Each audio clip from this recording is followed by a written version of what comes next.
O que estou a dizer é um fato. Não é uma invenção, uma aberração psicológica. É realmente o que está acontecendo dentro de cada um de nós. Queremos líderes, queremos alguém que nos diga o que devemos fazer. E como temos medo de estar sós, corremos para alguma espécie de abrigo, de refúgio. E desse modo a mente se torna mesquinha. E os seus deuses, suas contrariedades, suas disciplinas, são igualmente mesquinhos. Se percebemos isso realmente, há um desafogo, uma libertação, sem que façamos nenhum esforço. Me parece que esta é a coisa importante, a única coisa importante. Verificar a maneira de nos libertarmos do ego, cujas atividades são sempre estreitas, limitadas e interesseiras. Quanto mais lutamos contra a limitação, tanto mais forte se torna a limitação.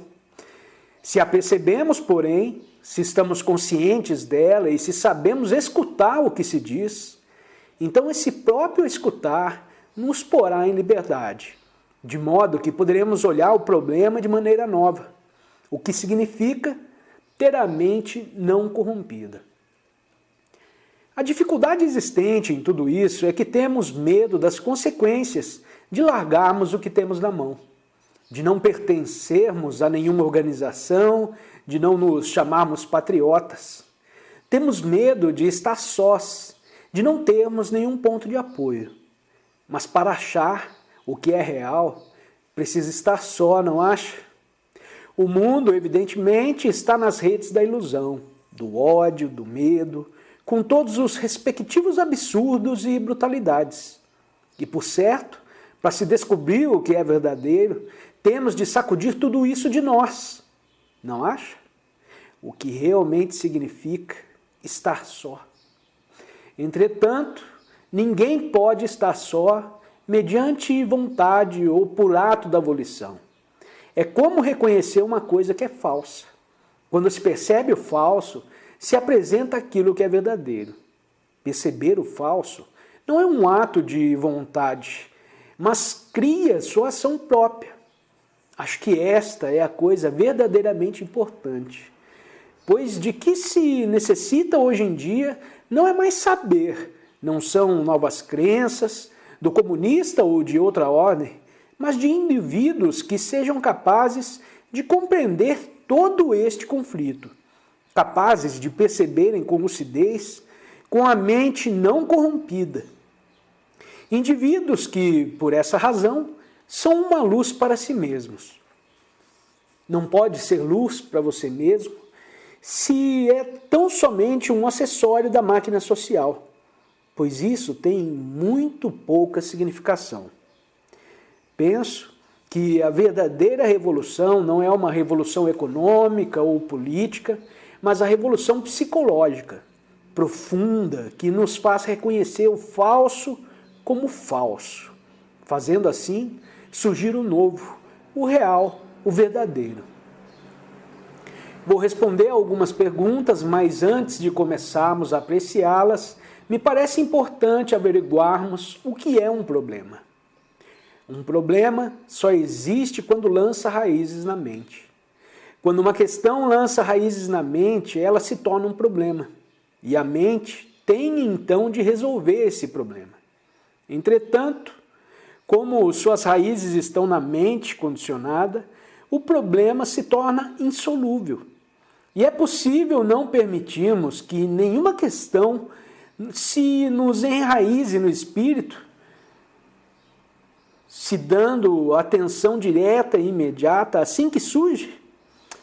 Mas não podemos atender diretamente a questão se a condenamos, se ficamos identificados com ela, se de algum modo a julgamos. Porque o nosso julgamento, a nossa condenação, a nossa comparação é produto do nosso condicionamento e, portanto, só torna o problema mais forte. O importante, pois, é que consideremos qualquer problema sem condenação, sem compará-lo com outra coisa E isso é muito difícil porque somos criados, desde crianças, para comparar, julgar, avaliar, e dessa maneira criamos a dualidade, o conflito. Mas é possível considerarmos o problema, qualquer que ele seja, sem deixarmos que ele se enraize em nossa mente, isto é, sem o compararmos, julgarmos, condenarmos, sem nos identificarmos com ele. O que estou dizendo não é difícil.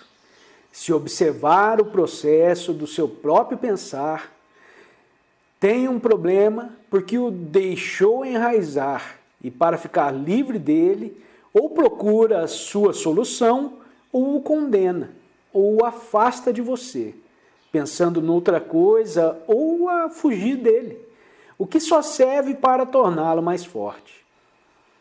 Mas se pode examinar realmente o problema, sem tendência para condená-lo, sem tendência de identificação, então, por certo, o problema assume uma significação de todo diferente, não é verdade?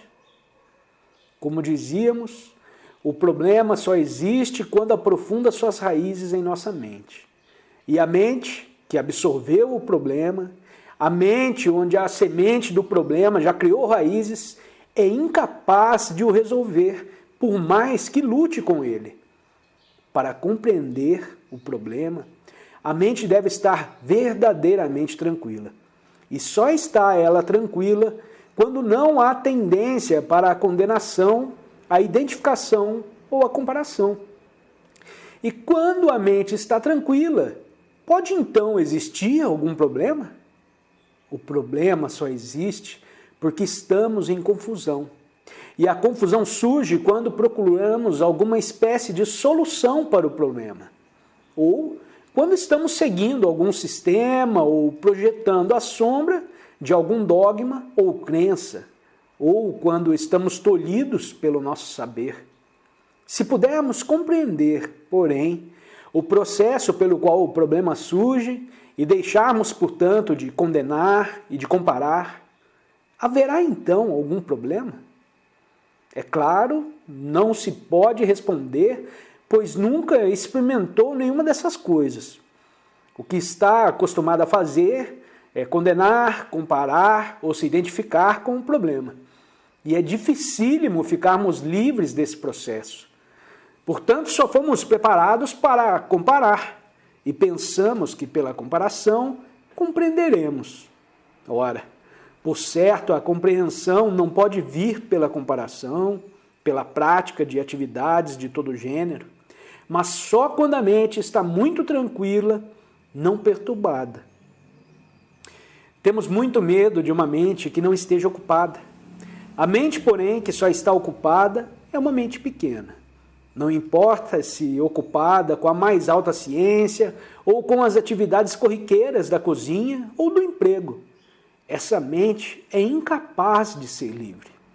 Como estamos sempre ocupados, quando o problema surge, somos incapazes de resolvê-lo, visto não compreendemos o processo integral do nosso pensar. E como não podemos resolver o problema, apelamos para os líderes, para os livros, para o saber, para a religião. Tudo isso produto da nossa confusão e da confusão dos nossos guias. Assim, pois, ao apreciarmos essas perguntas, não pode haver nem sim nem não. Não há resposta para a vida, só há viver. Nós, porém, tornamos o viver um problema. No nosso viver não há alegria, não existe a verdadeira felicidade que vem quando estamos desacompanhados, naquela liberdade onde e só nela pode despontar a realidade.